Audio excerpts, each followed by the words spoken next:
Assaulting a police officer or the military personnel can be very implicating, and it attracts serious legal consequences and social repercussion. You should know that the immunity that governs the uniformed personnel is way more higher than what governs the civilians. If a uniformed personnel should assault a civilian, its implication is way more lesser than if a civilian should assault a uniformed personnel. I know these things because I'm a law enforcer myself and I'm a criminologist. This is why it is important you should know these 5 things that will happen to you if you assault a uniformed personnel while he or she is on duty.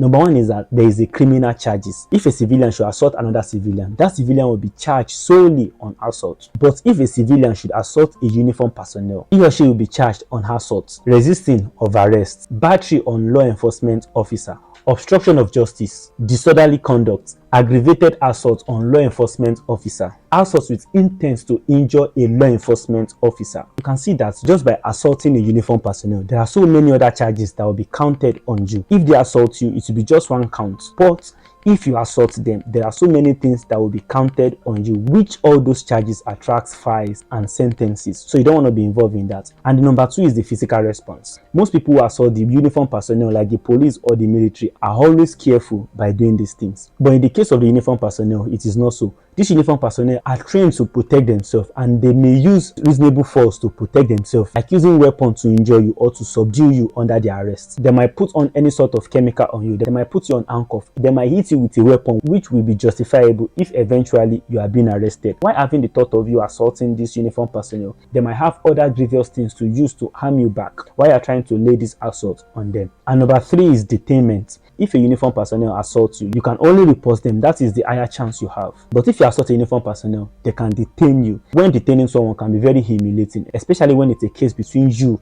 and the organization. You know you are coming to their territory, so they can do all sorts of things to you just to humiliate you while you are in their custody. So you don't want to find yourself in such situation. And number 4 is enhanced sentencing. When a member of the public is being assaulted by another member of the public, the level of the sentence that he or she might attract is 6 months or a year in prison. But if a member of the public should assault a uniformed personnel, that person might attract at least 3 years in prison. So there is a longer jail time for people assaulting the uniformed personnel than the jail time that will attract someone who assault another member of the public. And the 5th one, which is the most sad part of it all, is that it has longer consequences. If you assault a uniformed personnel, it might have so many implications on your life and career. You might be unable to secure a job with any federal government agency. You might be unable to travel out of the country because you have a stamped stigma on your profile. If they have the biometric of your profile while you are being prosecuted, this might have an implication on your passport for you to travel out of the nation. If you assault the military man, it's very certain you can't work in the organization for life. And if you assault a policeman, it's very certain that you can't work in such organization for life. It's advisable you don't find yourself in any situation that will make you have an encounter with a uniformed personnel. When you will have to find yourself assaulting this uniformed personnel, avoid it at all costs. The implication is very sad. So if you like this video, follow me for more.